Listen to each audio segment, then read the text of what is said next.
coaching move. I think that's the plan. Yes, So it is. hopefully that will happen. I've talked to them. People say, well, why didn't you just bring everybody in? Well, you've got, one guy living here, one guy living over here, one guy's got this going on, one guy's playing with the Lithuanian team and everything else. So we either may have in fact, I think there's another one scheduled for Tuesday with Bruce Brown. I heard rumors of that. And then they'll try to get the other guys, they kind of leak in to the city. So, all right, talk to me about Cam Johnson. How significant is this deal, getting Cam Johnson for Michael Porter Jr.? Well, it's no Nate Kreckman analytic baseball thing. I'm sure we could make it that. Well, we could find one. Yeah. Listen, I this on our show, I was talking about it at the trade deadline because they, leaked out that Cam Johnson might be available. Mm-hmm. And I was saying back, February, I said, that's the guy they need to target and go after. He shoots it like Michael Porter, but he's a more willing defender. And he's more mobile. And once again, every time I say this, I feel like I'm taking a dig at Michael. I'm not. Mm-hmm. I think he had limitations physically because of the injury and everything else. Cam Johnson doesn't have that. He's 2 years older. I understand that. But he's more mobile. And you and Tyler this past week, I want Valanciunas to, come out and show that he likes being here. Well, if you've seen all the interviews and podcasts that Cam Johnson's been on, this dude is excited about being here, and I think that right there should tickle a lot of fans. What's his role going to be? Michael Porter plus Michael Porter plus. We were saying Deron Holmes, man, can he rebound? He had quite a day. He had 17 last night, right? He had quite a game last night. It's funny. I don't know department. if you got to watch any of our pregame show. And somebody at one of the questions asked, well, what do they got to do? How's he got to get better? I said, listen, here's what he's going to do. After these games, I guarantee you there's been coaches sat down with him, watched a lot of film, and talked about it. Mm-hmm. He was a different player active-wise last night. And then when they talked to him in the postgame, they said, listen, I sat down with my college coach, watched film with him. I did some of the other coaches here. We watched film. Okay. My college coach says, you got to go back and be in what you do. Okay. And so everything we thought he needed to do, he did. Now, I know this is about Cam Johnson, not Deron Holmes, but I'm just wondering how everybody's fitting in together. So when you say Michael Porter Jr., are you expecting the same rebounding from Cam Johnson? I don't know. Maybe. Depends on the activity. I think there's going to be more deflections, more steals. Mm-hmm. I think that they will stress defense. This team, when this team gets out and runs, we've seen that in the last 2 or 3 years. I mean, they can beat anybody, right? And the only way you run is to get rebounds. So, listen, I think he'll do all right. I think Michael is long. And on the defensive side, he got a lot of good rebounds. I'm not sure he got a lot of rebounds out of his zone, but when he's around the basket, he was very good at that. But Cam Johnson's more mobile. I mean, he'll move better. He's stronger. We were talking last night. See if you think about this. All right. The only thing I would say Michael lacked, and again, I'm not so sure it wasn't because of physical limitations. He seemed to be easily knocked off his spot. Whether a guy getting up his chili defensively and I'm supposed to be in this place and all of a sudden I'm down over here or whatever. Cam Johnson can't, and I think that's mostly to do with health. So, and listen, I think going into Brooklyn for 2 or 3 years changed him from a stand-up, just stand in the corner shooter to, hey, dog, we need you involved in the offense. It's 5 minutes to go in the game, and we're used to the Jamal Murray, Nikola Jokic two-man game. Is there any difference at all with the Nuggets offense in that situation? Say it's a 6-point lead, something like that. Is there any difference with Cam Johnson in that game than Michael Porter Jr.? And is Cam Johnson going to be in that game? I think he will. I think he's still got the ability to make the shot, and Michael was always around there to make the shot. The key is now all of a sudden, how many times did you have to take Michael out of the game in those situations? Because on the other end, if you didn't score, we need a defensive stopper. Well, now you can keep Cam Johnson in. How many times did we have to do that with MPJ? I think a lot, at least half the time, I would say. And that's not going to be the issue with Cam Johnson. I don't think so. And then plus you've added. Listen, we talked about it on the show. You lost 3 dogs on that championship team, and Jeff Green, Bruce Brown, and KCP over the last 2 years. Mm-hmm. You've added 3 or 4. Cam Johnson defense would get after. I don't know why, but I am excited about Hardaway Jr. Okay, that's awesome. Because I just another perimeter guy like a Bruce Brown that's going to get in somebody's chili, I think is fantastic. And listen, moving Valanciunas out of the post, people are going to struggle. People are going to struggle with that. Listen, the Clippers. Why do you think the Clippers went and got Brook Lopez? They're like, dude, our big guy could stay with Joker for a while, but we got to rest him, and he's getting the foul. We got to have another big giant body. Well, now you've had somebody in there to help that. What did Cam Johnson do again? Oh, you know what? We'll get to it. Cam Johnson live right now. And when the season ends, we make our calls and we check in with other teams and we see what's out there. And, we feel really lucky that it came to fruition. Cam, just in your own words, what would you say you're bringing to Denver? Team first mentality. I want to win. At the end of the day, I want to win. I want to win a championship. And obviously we have the pieces to do it here. And that's what I'm most excited about. I think offensively I've always been known to shoot the ball. I think there are more aspects of my game, but, just being at the team's best in terms of ball movement, making the right plays, finding the right shots, and playing off of some really good players, and then defensively fitting into the schemes that they have. I'm really excited about that, and my goal, number one, is to win. And the teammates that I'm surrounded with, the coaching staff that I'm surrounded with is such a great opportunity for me. Cam, when this first was reported, you talked about a house swap with Michael or something along those lines. Did anything come of that first off? And then what advice did he give you about coming here, team, fan, city, et cetera, et cetera, et cetera? Yeah, we definitely talked about that, actually. I don't know if it'll happen, but it's being discussed right now. Obviously, when you get traded, everything's flying around, everything's moving. And so, as the next couple of weeks wind down, we'll start to become a little bit more established in our new markets and figure all that stuff out. But, it's not really that much to explain. It's a great situation where you get to, like I said, over and over and over again, you get to play with great players. There's a lot for me to learn about the city and a lot for me to learn about the fans of the Nuggets. And, so far the reception has been incredible. I'm in random places where I wouldn't expect to find any Nuggets fans, and it's like, whoa, go Nuggets, like we're excited. And it's been all over the place, no matter where I've been over the past couple of weeks. So that's really encouraging. And it's really promising. And, when we play for the fans, like it really gives you something to be prideful of. And so that's a huge perk of playing Denver that kind of jumped out at me. Real quick, what's the most random place that you ran into? I spent my off seasons in Arizona, and it was maybe a couple days after the trade.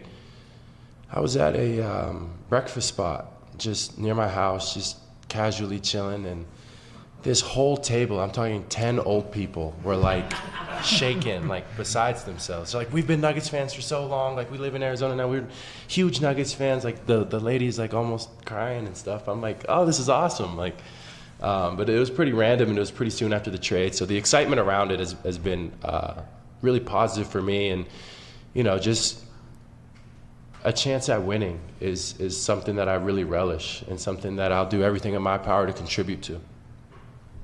In the back, Brandon Cristal from Gorilla Sports. So it's kind of for all y'all, but Cam, how exciting was it to be the first of a series of moves with these other players that came in? They're obviously an established team with some established stars, but the other moves that they made and you being a key to that. And then for Ben and John too, can you kind of take us through the other couple of moves you made after you made the Cam trade and why those work? Yeah. Got safety protocols? Granger has the safety pros to call. And Valanciunas has joined us here, and like those are three phenomenal players in terms of guys that are versatile, guys that have defined skill sets, guys that can really seem to contribute to what everyone is building here. And knowing those guys, I didn't know them, like super well before this, but I've seen their games. I've seen them play. I've seen them over the course of my career and before I got in the league. And it just seems like the front office here has a very strong vision of what they want, of what they kind of wanted to attack this offseason. And it's really cool to see. Yeah, I think Cam spoke to it initially. I think one of the biggest things we look for with all the moves is being able to adapt to what the league may throw at us on any given night without sacrificing our baseline and our fundamental approach to the game. And so obviously that's easier said than done, but being able to find like-minded individuals who can fit those roles. I mean, look, we've been in Vegas the past couple of days with Summer League, and these guys have popped in and out, got some time with our young guys, supported the games, just mentally and physically, they're there and ready to take on this challenge. For John and Ben, how much input have you had from David about the style he wants to play, and how influential has that been on these moves that you've made early on? Very influential. We're constantly communicating with him, and we're lucky that he's been so helpful in these conversations. Ben and John, you've made a series of moves that we were talking about, and Cam was a big one, but Jonas was a big one. Have you had any assurances? Have you talked to him? Has he signed off? Is he ready to go? What is the status with him? Jonas specifically? Is that your question? Yeah, we've had great conversations with him, and there's been nothing but healthy conversations in terms of him honoring his contract and him excited to be a Nugget.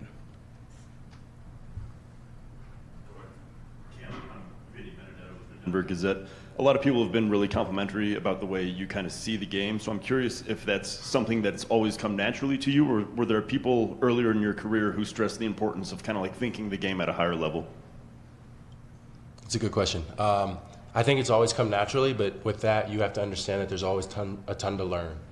So when I came into the league after 5 years of college, and still I knew that there was a lot to learn. So I listened to the coaching staff. I had Ricky Rubio on my team, Devin Booker, who's my age but had been around the league for a long time, Kelly Oubre, just the vets around my position, just watching, observing, seeing how the game developed, seeing kind of the reads, the mindset, the work, everything that goes on behind the scenes. And so I've always just tried to cultivate that. I've tried to cultivate that since I was little. I used to sit down with a little notebook in my bedroom and draw up sets. I mean, it's just, I always loved the game. I always loved the mental side of the game. And I've always prided myself on that. Ben and/or John, just to follow up about Jonas, it seems like he's playing Eurobasket. Do you guys know if and when he intends to be in Denver, and are there any plans to have anyone out there visiting him or meeting with him while he's playing in that tournament? I mean, we're still working through that right now. I mean, yes to all of that. He's going to be playing, and there are plans for him to get here sooner than later, but still working through that, and we'll approach it at that time. Are there any remaining or lingering concerns that he will not be on the team for opening day? No concerns. Okay. John and Ben, you guys are still relatively new in your respective roles in this co-GM philosophy. It seems like it's been working pretty well early on. Just how has it been adapting to these new roles and this new partnership that y'all are in? I mean, it's been nonstop. Yes, we've had a couple of bright spots to start this thing off, but at the same time, we've been steadily working through it, collaborating with the group, kind of looking at where we are right now and what it needs to look like throughout the course of the year, just trying to prepare ourselves for whatever may come our way. But so far it's been good, just still working through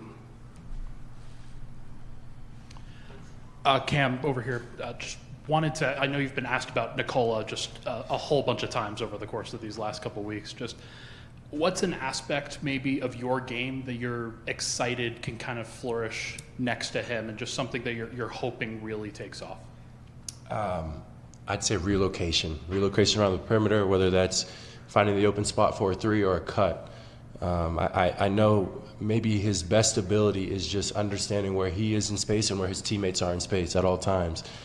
And so one thing that I've always worked on in my career to take next steps, to be able to be on the court, to be able to get playing time, is finding windows offensively. And so, in playing with a player like Yoke, it's I find a spot and there's a high chance that he's going to put the pass on time, on target. So for me, it's going to be a lot of that where I'm just, playing off of the guys on the court and then making reads off that. And that's how I love to play. That's my favorite kind of basketball. And so I'm really looking for that part of my game to, because I had a lot of less catch and shoots last year. I was a lot less of a catch and shoot around the perimeter. And so that might be something that gets a little bit of an uptick this year. building off of one of Cam's answers, he said his goal is to win, team player. There was so much talk you guys might run it back. When was it determined that that was not going to be the course of action? And do you feel, as you sit here today, that you're a championship contender based on these moves you've made the offseason? You're saying what is the feeling of us? Do you feel today you're a championship contender based on the moves? Because a lot of talk, you're going to run it back. You obviously didn't. And do you feel like you're a championship contender, and why, based on the moves you've made this offseason? I mean, look, we're sitting here in July right now. We think we've given ourselves a chance to give some tools, to have some resources to where we can be competitive. Obviously, the season has played itself out, but do we feel confident? Yes. But like I said, there's a lot of basketball to be played. These guys have to gel. DA's got to put his new philosophies in. So time will tell. Ben, was it something about that you wanted to tweak to put you in a better position after watching the playoffs to make you more versatile, or the depth? What was it? Kind of it spearheaded the Yeah, I think going to the offseason, the goal was to add depth. That could have been by not making a trade and just making a couple of signings in free agency. But our job is to always, focus on making the team better, and that's what we feel like we accomplished. Kim, you talked about winning. You're kind of jumping onto a moving train. It doesn't get any slower, as you know, when the season starts in Arizona or here. How do you define success? What would make this a successful first year for you here? What has to happen for you? I think it's like they said, it's that gel factor of us kind of maximizing our on-court ability. Now, obviously, the goal at the beginning, at the end of the day, and everything in between is to win a championship, and that's what I'm here to do, and that's what my teammates, I'm 100% confident, are here to do. So that's the ultimate goal. Obviously, things happen over the course of the season. You never really know. If everybody only defines successful seasons by the championship, then there would really be a small amount of guys at the end of the season defining their season as successful. So it's a wide range of things, and I think it starts with how well we can gel and how the system works and how effective we can be within that. But that doesn't take away from the fact that, yes, the goal is to win a championship, and that's why we're all here. For both Ben and John, kind of just following up on the roster conversation, you guys still have an open roster spot remaining. How much pressure is there?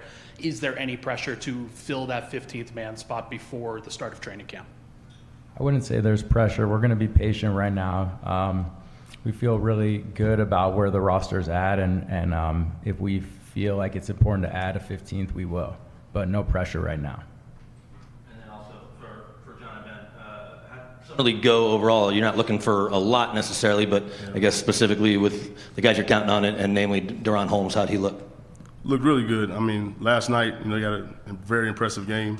I mean, first half, he had, finished with I think it was 11 and 11 going into halftime. So, those promising. I think the big thing for him and some of the other guys is just to get the reps. With the team structure as how this team is, it's hard for those guys to get a chance to play in those meaningful minutes. So this is time for them to kind of relax, have fun, and get back to just getting those instincts sharper and then playing through that.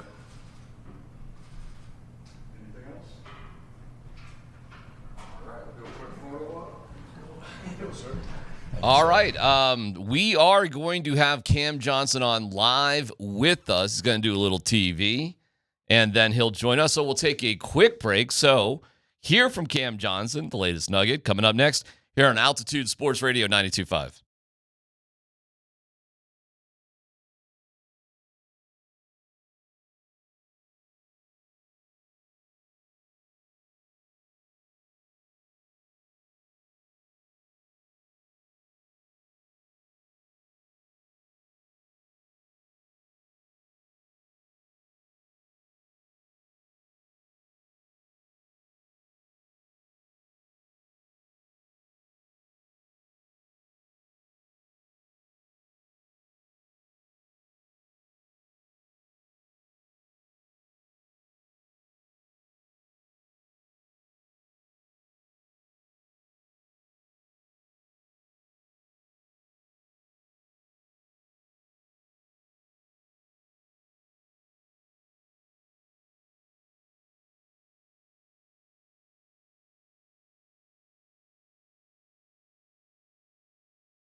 It's Altitude Sports Radio 92.5, and we will have Cam Johnson on with us in a second.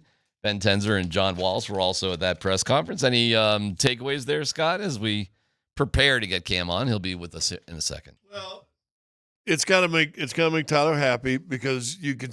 It feels like a genuine excitement to be here, right? I mean, everything is. Yes. You know, I'm sitting in a little thing, just chilling, having breakfast in Arizona, and 10 old people. I'm going to introduce myself as a old person. Hey, yeah, I was thinking, like, what age does that need to qualify when we're talking about? Well, 10 if old you're people? in Arizona, you know that could have a. If I'm 29, how do I view somebody as an old person? But 50. Exactly. Right. Exactly. Right. But no, I think he's excited to be here. I also listen, and Hardaway's the same way. I think Valanciunas will come around. I will say this, and I don't like the AA, the basketball that they have in America. That being said, what has been preached in America to American kids is you need to win championships. And I think in Europe, it's about, what we can do nationally, what can we do for the country, what can we do there. But I know American players and the ones that they've traded here, they want to win championships. And that I think shows itself with Cam so far in all the interviews I've seen him in. It's funny. We have seen Cam Johnson against the Nuggets before in meaningful times in the playoffs. Yeah. I mean, what are your memories of Cam in the playoffs? Well, I don't. You know what? I remember him almost more in Brooklyn because I thought he had a different role, was more forceful. He had a good game against Denver this year in Brooklyn. He's about to sit down and join us. And Cam Johnson, it is we are great. We're hoping we don't qualify as the old people about to attack you at the restaurant in Arizona. But that was awesome. How old is old? What would you classify somebody as old? What's the age? I would say they were definitely grandparent age, and I'd say anywhere between, they were like 60 to 80. 60 to 80 is good. That's good. I'm telling you, it was older. Maybe the younger ones were 50s, and then there's definitely 80 plus. Well, I'm not trying to assume age here, but you are in Arizona. I mean, there is. Right. Hey, I want to throw this at you. Tim Kempton and I are good buddies, and I remember talking to Timmy early in your career in Phoenix, and it was, you're just starting to establish, getting to play a little bit rookie or second year. And I said, tell me about that kid, because I was watching you warm up. I do the color work for the Nuggets. And I said, tell me about it. He goes, Scott, I don't know. This kid, I think, is going to be special. Every time he shoots the ball, I think it's going in. And Michael Porter had a little bit of that too. He had such a pure stroke like that as well. What do you attribute your shooting ability to? How much work have you put in over the years? But then how did your game evolve from really just kind of in Phoenix being a role guy, standing in the corner, to being really one of the men the last couple of years in Brooklyn? Yeah, first of all, Tim's my guy. He's a great guy, and I love spending time with him out there. So when I was a younger basketball player, I grew really, really late, right? And both of my parents were hoopers, and they were big on fundamentals as children. So we did form shooting all the time when we were kids. I have 3 brothers. And, any given day over the summer would be everybody gets 50 form shots, and then we do a couple shooting drills and some ball handling stuff. Like, it's just what we did as a family. Like, these workouts were kind of part of what we did, and it was special to us, and so we always worked on our game. As I got a little older, I stayed a little shorter, and I always played up. So, my teammates are 6'4", 6'5", and I was 5'6", 5'7". I wasn't getting into not even 5'6", I was 5'5". I'm not getting into the paint well, I'm skinnier. I wasn't getting, so I had to shoot to be effective on the court. And so that's when I really started to kind of, rely on that as a major skill. And then when I got to high school, I was on the smaller end, so it's the same story. As high school progressed, I grew, my game evolved. I was able to add more dimensions, right? I was scoring in the mid-range, scoring out of the post, at the rim. And then when I got to college, again, it's another jump. So I had that shooting ability to fall back on, where it's like, this is my bread and butter. This is what's going to get me on the court. And then as I get comfortable on that stage, and as I feel that stage out and I grow and I get better, then my game will continue to grow, and I'll add more of the all-around stuff in, which I did in college. And then in the same stuff in the NBA, I get into the NBA, I go back to the bread and butter. What's going to get me on the court? Being in the right spot on offense, being in the right spot on defense, and making shots. And so that's where I started, and then again tried to organically and naturally grow my game. And it's just what I work on all the time. I never neglect working on shooting, but I'll also put an emphasis on working on the other aspects of my game. But I think it just starts from a really young age where I just was always in the driveway, always in the gym. And I think my parents, honestly, I think some of it is natural, gifted from them because they had pretty good shooting touches as well. We've enjoyed watching you on a variety of podcasts, including KCP's podcast. We love KCP here. And you guys were talking about roles. Yep. You're a starter, you're a finisher, fine, no problem, get that. But you'll probably play a significant role with the second unit as well, and probably a different type of role. How do you envision yourself in a variety of different things? Maybe you can speak to your role with the two-man game with Jamal and Yoke on the court at the same time, and maybe with them off the court, how things may change for you. Yeah, just off the top of my head, without digging too deep into it, I would love to be relied on as a facilitator and offense initiator of the second unit when possible. And then I think the goal of the first unit is to not overcomplicate it. I think there's a lot of talent that we can put on the floor at any given moment. And, as we, that two-man game that I've seen for years and years and years now, and how Mike was able to function as an off-ball shooter, how CB's able to, be in the right spots, play the cutting game, and AG kind of floats in the dunker. Like, just finding my footing in that lineup, and I think there's going to be plenty of opportunity there. So like I said in the press conference, just finding those relocation spots, finding those little DHO actions where, you catch the defense off guard because everybody's going to be loaded up to Yoke. Everybody's going to be loaded up to that two-man game.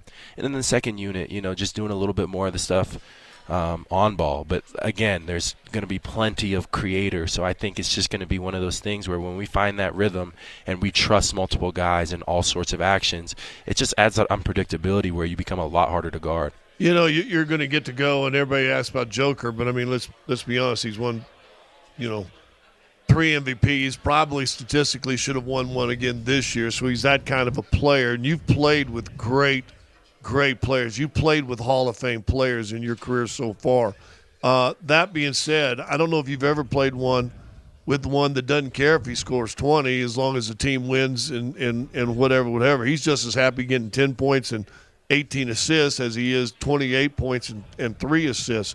That being said, when you watch this team and you played against you beat them in the playoffs 1 year, and a couple years later you kind of get pounded by them. I think you lost by 50 in that game 6. There's something like that. Oh, I was gone already on that one. I was watching that one from my couch.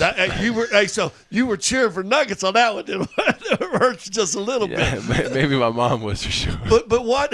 Your mom.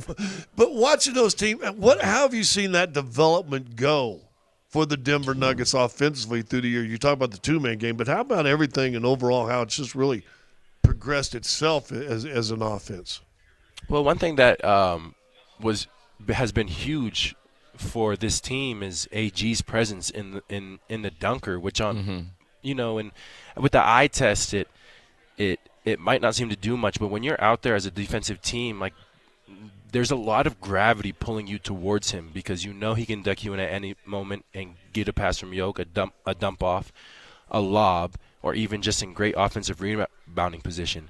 So his ability to play kind of that short corner to short corner and around the perimeter because he can put the ball on the floor and make shots, it added that kind, like, it's all about gravity, where guys are being pulled.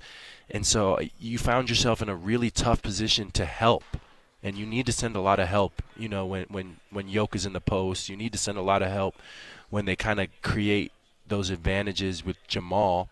So I think it's just more wrinkles that have been added. And then there's been shot makers all along. You have Mike, you had KCP, you have CB who's been able to really carve out a role scoring the ball in different ways. So I think it's just as the dimensions. They just added so many dimensions where it becomes really hard to guard. Is the level of excitement raised because of the opportunity, legit, to win a championship this year, Cam?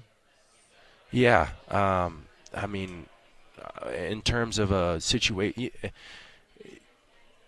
to be traded in Brooklyn, we were looking at maybe a longer term of a timeline, where we're bringing rookies along, we're trying to figure this out. We have a relatively new coaching staff, so winning a championship is the goal. Always the goal as an NBA player. If you're not playing to win a championship, just stop playing. But you can't just jump to that step, right? You got to do a lot of work in the beginning to get there. I find myself in a position where I'm joining a team that already has done a ton of work to get there. And they are already a championship contender. They were a championship contender this year, the previous year, and then won the year before. So as a player, it's like, I've been given an opportunity. An opportunity to join a team that has put in so much of the groundwork, a staff, a front office.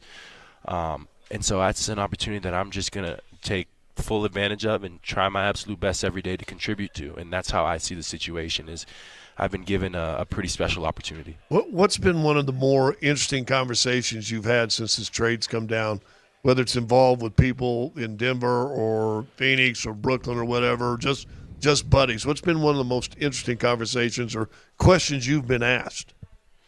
This might not be the answer that directly answers your question, but the most interesting thing to me is that when I talk to people, there's a sense of congratulations, like as if I got traded. Like, it's not like usually you can be bummed out when you get traded. Yes, yeah. My point exactly. So it's not like I did anything but take a phone call, And so in my conversations with these people, there's a lot of like, you're in such a good spot. Congratulations. Like, this is an awesome opportunity for me personally to be a part of a really, really cool and really, really good group. So that's what stood out to me the most, is that kind of consensus feeling that this should be a pretty good fit for my skill set and in terms of how I can maximize myself. Do you ever tell people you're from the moon? Yes, I do actually. You're from Moon, Pennsylvania. Good old Moon Township, Pennsylvania. Yeah. Isn't that something? DMac. It wasn't until I left. It wasn't until I left Pittsburgh where I was like, why Moon? Like, it's kind of like people didn't believe me. Like, what's your? I'm from Moon. Hey, well, there's a Christmas, Colorado. So I mean, some people. That's pretty cool. Too. Yeah. It's funny too. In Moon, in Pittsburgh, another suburb is called Mars. So we would have a football game versus Mars all the time. I was almost yearly. That is fantastic. They changed classifications and stuff, so I don't know what it is now, but they'd have T-shirts and they call it the Intergalactic Showdown. Fantastic.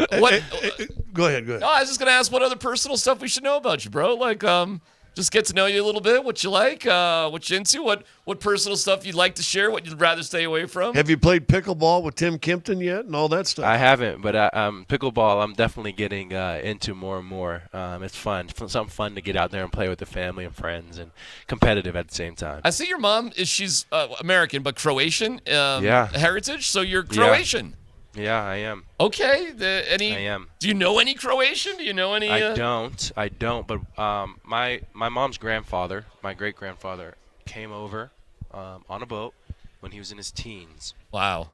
He kind of settled down in Pittsburgh and met my great grandmother, who's also of Eastern European descent, just second generation, and so we're not exactly sure where her family comes from, but it's somewhere in that Eastern European region, similar. So we are in touch with some friends and family back in Croatia still. My great grandfather was from a town called Cvetković Brda, I believe, small farming village in central Croatia. Very cool. Well, you can hop on a plane, go visit Joker a little bit, and then right. Seriously, right. Neighbors right there. Have you heard from Joker yet? Have you talked to Nicole yet? Yeah, I have. He welcomed me.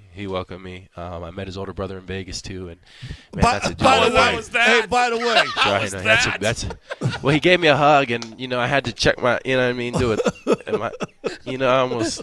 But that's a cool guy right there, man. Oh, very cool, but.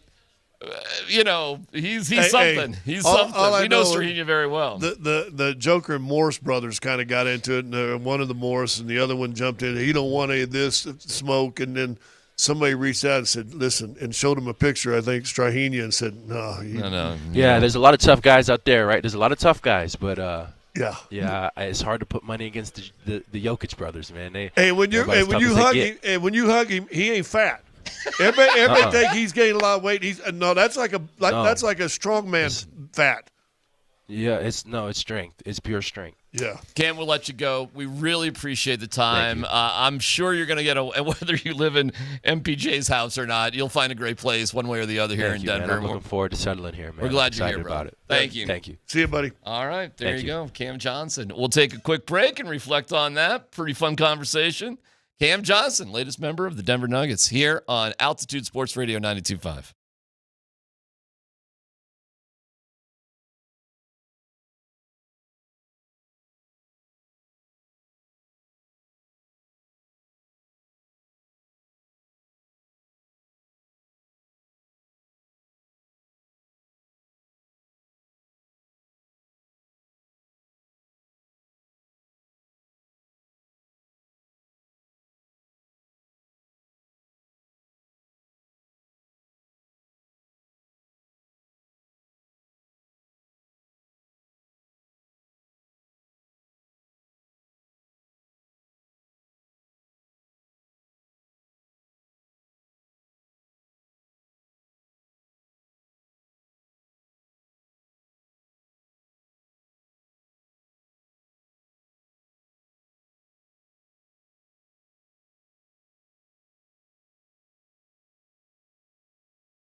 Well, I'm just looking at the text line here from Ruben. Very cool conversation with Cam Johnson.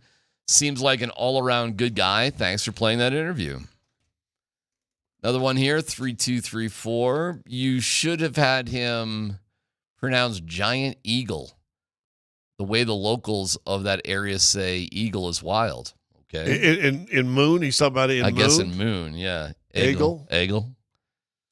He's from the moon.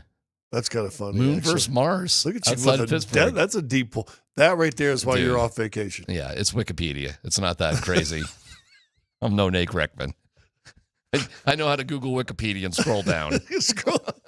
Find something that clicks on you. Don't give me that much credit. Listen, he's replacing. See if you agree with this. A Nugget fan base fan favorite. Yeah, Michael Porter was a well-loved guy, and we wish him all the best. I hope he has a tremendous. I hope he has an all-star career the rest of his career. But I kind of agree with everybody, and Ben said it on an interview with Katie, I think in Vegas. It was time. It was, or maybe it was time. David Adelman. It was time. I never thought MPJ was. I always thought he was going to bounce around to several different teams, and I still think he could have a incredible career if he stays healthy. But he averages 18, and we think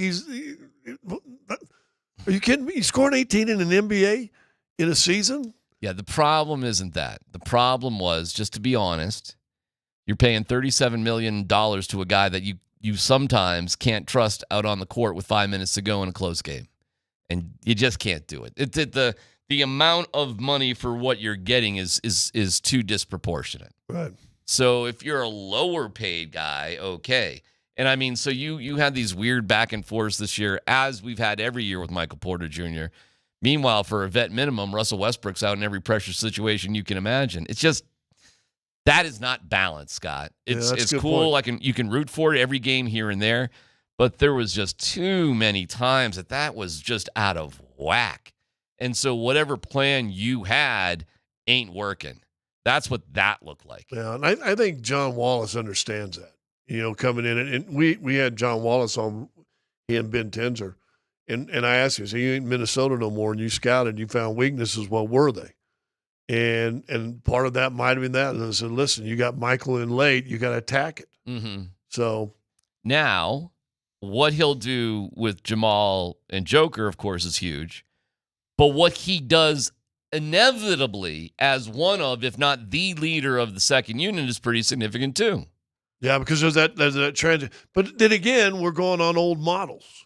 Yeah, but how can you're going to want to give him opportunities to be the guy on the floor at some point during the game, aren't you? Yeah, but what did he say when you asked that question? He said, I see myself being a real facilitator in that second unit. And yes. if you look back when Michael, who's not a facilitator. No. When he was in the second unit, where you're thinking, okay, now we got a starter with a second unit guy. He needed someone to get him. He's like a wide receiver in the NFL. Mm-hmm. You can have the greatest hands and the best speed and great moves, but if no one's throwing you rock, you ain't impacting the game. Right. Right. And I thought he got caught up with that a little bit in the second unit, that he still wasn't getting the rock. Cam Johnson came out and just told us, he goes, listen, I want to be a facilitator. I see my role as a facilitator with that second unit. Okay. You're going to have a pretty good post player that's going to be in there with you. In terms of his personality, I'm not sure he could hit the ball out of the park any better than he did over not just with us, but what he's been doing since the trade. And yes, Tyler and others, and I'm not as big as Tyler on it, but the whole I want to be here thing, sewer rat Mosier and the whole thing. Well, okay, you can't find somebody. Maybe Bruce Brown is tied with him in terms of enthusiasm for actually being here, which is always great to hear, right? Yeah. Yeah, no, absolutely. Absolutely. But I don't care about Grumpy Jonas. That's fine. Oh, by the way, how about that question getting slipped in? To Tenzer. Yeah, any concerns? No concerns. Boom. Shut down. See you in San Diego at training camp or whatever it's going to be, right? Yeah. Now, that doesn't mean the guy's going to get on a plane and be doing a press conference here next week or whatever. He's in Lithuania. He's from Lithuania. His family lives there. He's playing with the national team. That's fine.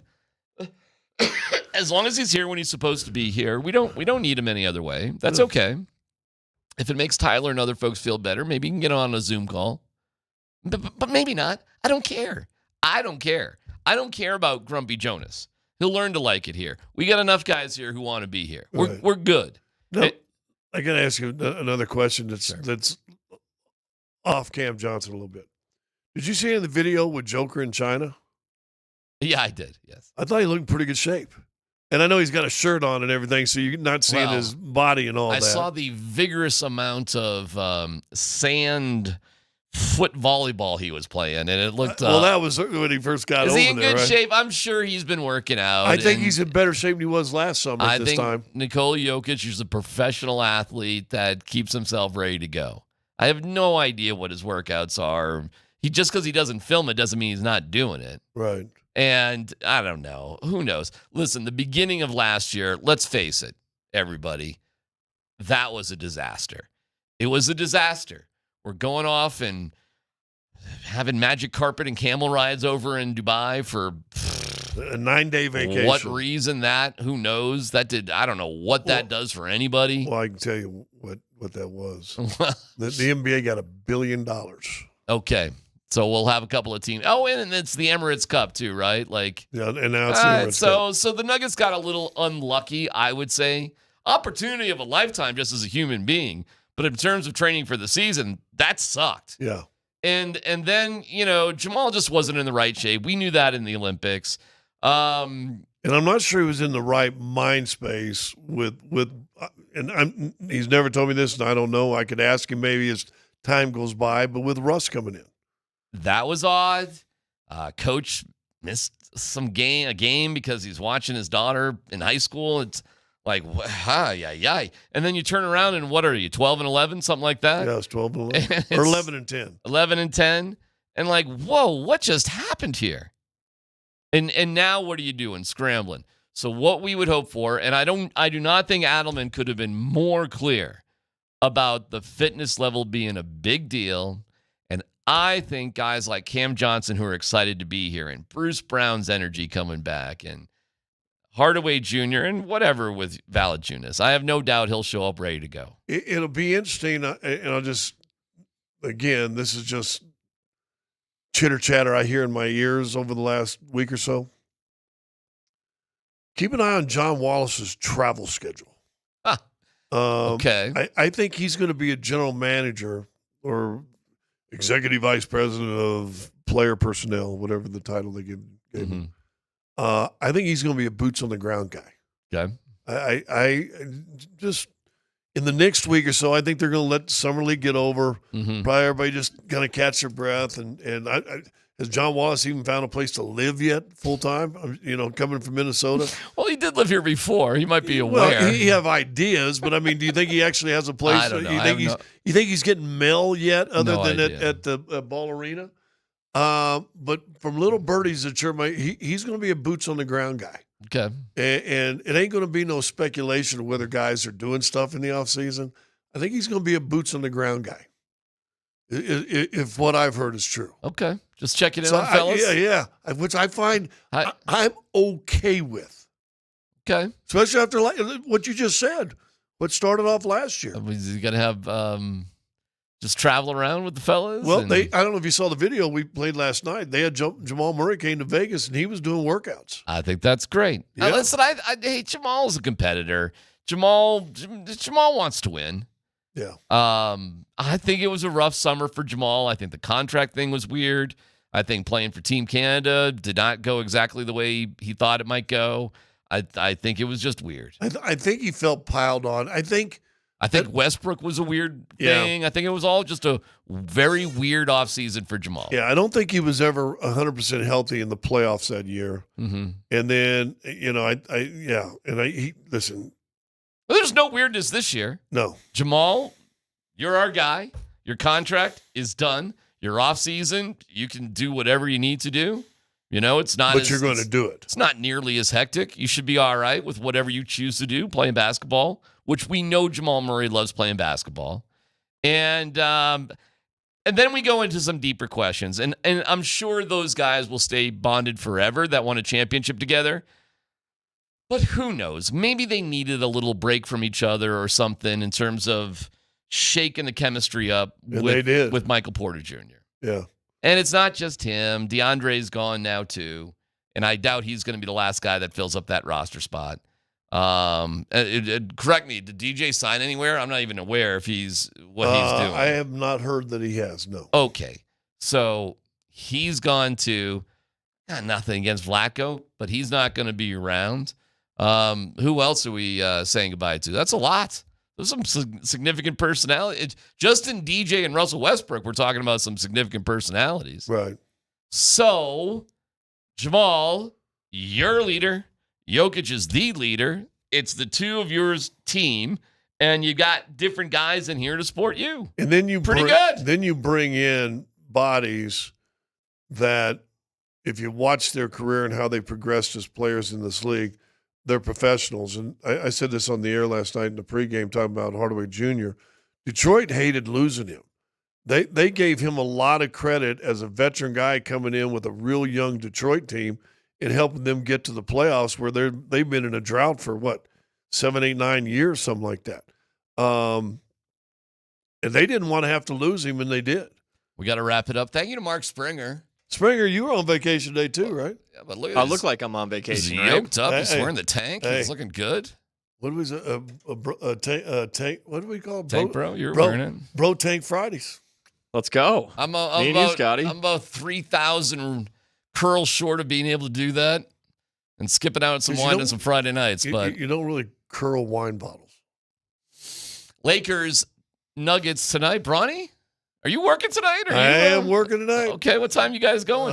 7:30 pregame show, 8 o'clock tip. All right, last game of the summer for the Nuggets. We appreciate you listening. Back to the Altitude Summer Scramble on Altitude Sports Radio 92.5.